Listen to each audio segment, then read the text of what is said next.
Hello, hello. I want to discuss the question, what is true love? I see a lot of people are having trouble with understanding this concept. I see it all over the place, on the internet and in person. A lot of people are afraid of going into this, and a lot of people are afraid of those people who are going into it. And even more people are afraid of those people who show us with actions what true love really means. And then there's a whole lot of people who hate those people who show us with actions what true love really is. So I want us to think about this for a few moments. I want us really to get into this. Why is that? Why are there people who even hate those who are showing us with action what true love is? Let's think about this. Let's meditate on this. Let's sit with this for an hour each day, in order to really get a grip on what's going on here, what is actually happening here, and why is it happening, and where did it start? How did it start? What are the underlying causes for this development, where there are actually entities who hate so much these people who show us what true love is, that they want to behead them, burn them on a stake, and so on. This has a long history, very, very long history on Earth, and it may even date back to prehistoric humans or apes or first primates. But at that time they didn't have written language and not even paintings on walls, so it's hard to understand what they were thinking, and it is very difficult for us to understand what chimpanzees are thinking, if they are thinking something in this direction. If there are chimpanzees who hate someone else who is showing us what true love means in actions. Okay. And I know there are some hateful chimpanzees. I don't know though the underlying motivation for the hate. There could be different things. It could be jealousy, could be more direct jealousies and competition type of feelings, not necessarily the action of someone that is good, that would trigger some kind of emotional response like this. I don't know. But we started to see it with humans. We started to see it in forms of, it formed itself in religions. Jihad is a perfect example. Witch burning is a perfect example.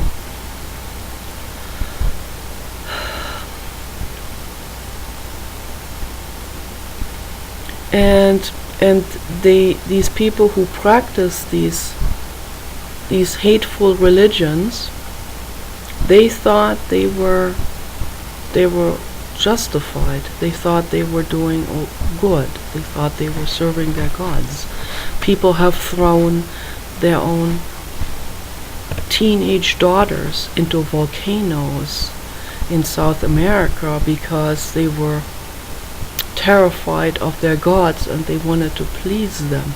They thought if they threw their only beautiful daughter into the volcano, the daughter they loved so much, that it would please the rain gods, and the rain gods would give them rain again. Otherwise they would have a long drought. That's how superstitious they were. And it is not much more superstitious if we really look at it closely than all these other religions that we're still having here on earth today. Okay? In particular, the Abrahamic religions, Christianity, Judaism, and Islam. Okay? The three warmongering, most violent, most hostile, and most dualistic religions that exists on this planet today. And look what they have done. Look what they're still doing. Look what the extremists, even in Christianity, are still doing today. They kill someone because they kill a doctor who has performed abortions. They kill scientists. They are trying to find scientists and kill them because what the scientists say stands against their beliefs, their religious beliefs, and what the corporation have later on written into the religion.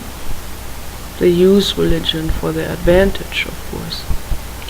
Because like 300 years ago, like I said before, people were not against, they weren't against scientists, they weren't, maybe they were against scientists, but they were not in denial of global warming. They would not have denied that. If somebody had said that, or let's say 100 years ago. So this was written into the script by the corporations and nobody even noticed it. So, I mean, anyone in power can rewrite a religious doctrine and nobody will pay any attention to it if it's done gradually, you know. Just like they are rewriting the US Constitution right now, where we don't have freedom of speech anymore, where someone like Howard Stern has to be confronted with serious problems. That's what I heard, that they sabotaged his radio show because of him practicing freedom of speech. See, so when people are being sabotaged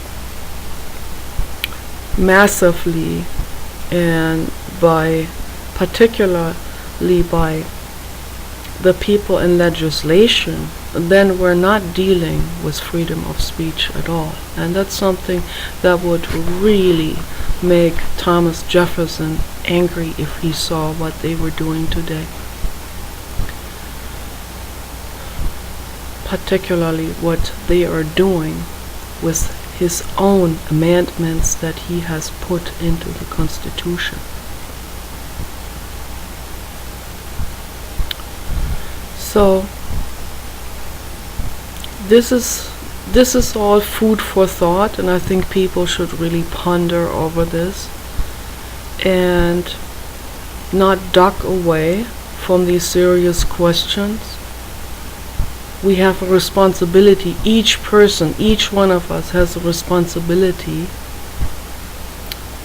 to think about this in absolute depth, okay, and question things. And questioning is also something that the religions don't want people to do, because the moment you start questioning the people in power, in political power, are going to be questioned, and they don't want that to happen. So they wrote on, and they kept this going in the doctrines, that people better not ask questions. It's written so deeply into the doctrines. And if you read the book by Derek Jensen, I forgot now the title, but he's talking about, I believe that he's Catholic or was Catholic, and so he has learned some things about the Bible, and he's quoting this story, the story of Ham. Ham and his sons. So, and that's very, very, very prototypical for this whole religion. What he is showing there, showing this to the public, highlighting this to shed some light onto it, to see what's actually going on here, what is actually the problem with this whole story that is written in the Bible. What is that story trying to do with people's minds? Okay, and the story goes like this: Ham, the father, was drinking, and he was on his bed naked, drunk, and passing out. And his son, one of his sons, happens to open the door. He wanted to talk to his dad, didn't know what he was doing, and he sees him there. And the father saw him looking at him in the state that he was in. And just the fact that the son saw his father naked and drunk on the bed meant that the son was burdened now with eternal guilt.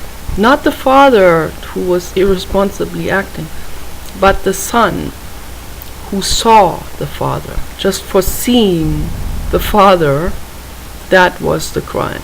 Okay, so what is the message behind this? So then he was condemned to eternal suffering or something. It's like, wow, baby, you know. So let's pay attention to these things. Let's ask a little bit, look behind the facade. Why is this story written in there?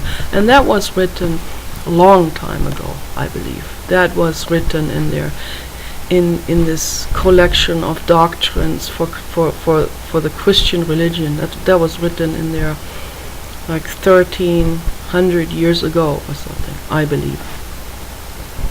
And that's already, as soon as somebody started to set this up, this Christian religion, it already had these things in it. It was basically meant to overpower people, to keep people obedient. That's what it was meant to do. That's why they invented the devil. Okay, the devil, they hijacked a pagan god, Faunus, in order to turn people, the pagan farmers, against their own fertility god. And they called Faunus the devil. Faunus was the god of life, fertility, flow of life, being alive, love, giving, abundance, true love, altruism. Yeah, and so they turned that around into something negative, which it was exactly the opposite. It was the most positive thing there is. This fertility god that they looked up to, also, it was also superstition, of course, but they were more in tune with the star constellation, and they were paying attention to how the crops were doing according to a certain star constellation. They were very much in tune with nature. They were much more diligently knowledgeable about all these things. They had specific calendars that they went by. The moon had a lot to do with it. And so they worshipped this god. This god worshipping has been going on for ever since people started to ask questions at all. Where's the sun coming from, for example? They saw baboons barking at the sun coming up. So that's already the beginning of religion, right? And that's where our ancestors were at a specific point in time also. A sort of a baboon type of animal. Maybe not exactly a baboon, it's a cousin. but a common ancestor of humans and primates, and maybe also baboons. So a prehistoric baboon that was directly on the human lineage, and at some point in time where there were no chimpanzees, where there were no humans, where there were no gorillas, and where there were no primates that had a more developed brain. So the very first ape types, they looked at this and had just enough brain material to ask the question, where's that sun coming from? So, and then out of this arose all kinds of complications. Out of that arose fear. What if that is powerful, the sun, what, we can't touch it, that must be powerful. It comes up no matter what we do, and then fear came up, and then all kinds of interpretations were thrown into it. And when does it rain? What do we need to do to make it rain? Somebody did something. Somebody dug something up in the right just before it rained. So the digging of something became a symbol, or became. I'm just using this as an example. Somebody did something, threw a rock or did something, and then the day later it rained. So they linked up what they did with that. It's called conditioning also. It's a classical event that happens in the brain, and it's been observed in psychology and neurology for a long time. So it's classical conditioning. Somebody does something, and then something else happens afterwards. But they only interpreted that as a causality. It wasn't a causality. Somebody digging something up did not cause it to rain the next day, but they thought it did. So, and out of these kind of pseudo-causal events, religion began, superstitions began. People started to interpret things, and they thought the thunder was Thor, the thunder god or something, and they were afraid. They didn't understand it. It had to do with different climate zones colliding and causing friction, creating electricity in the atmosphere, and so on. So they didn't know what auroras were. Today it's scientifically explained what it is. Yeah, and then we have a lot of people who just don't want to ask these questions. That was the case in the past. Then when somebody did find out and could explain it, then they were hated, because I assume it had to do with the ego. I assume that Galileo Galilei has stepped on the ego of the king and the pope, the clergy people that were in power in the Vatican. He stepped on their egos. He made them look stupid. That's what it really is, because it really makes a lot of sense what Galileo Galilei said, So they wanted the earth to be the center of the universe. Galileo Galilei, he said something that stood against it, and that made them look stupid. I think that's the main reason, really.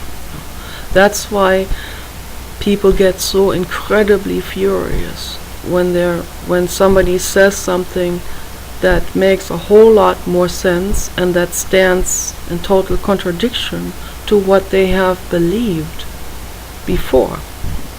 So it makes people look stupid to to themselves. And I think that is really the biggest problem of all in humanity. I mean, I may be wrong. Maybe it's because people love their religions so much and they don't want their religions to be challenged. But I would really argue it has to do, the underlying problem of all of this has to do with the ego, with this feeling of being humiliated and not being able to allow that mental defeat or whatever they would view it as. Yeah. So, but my challenge to humanity is allow it to happen. Allow yourself, allow your thoughts to be recycled. Allow your beliefs to be challenged and to be turned upside down. Okay? Allow it to happen. Dissolve that ego.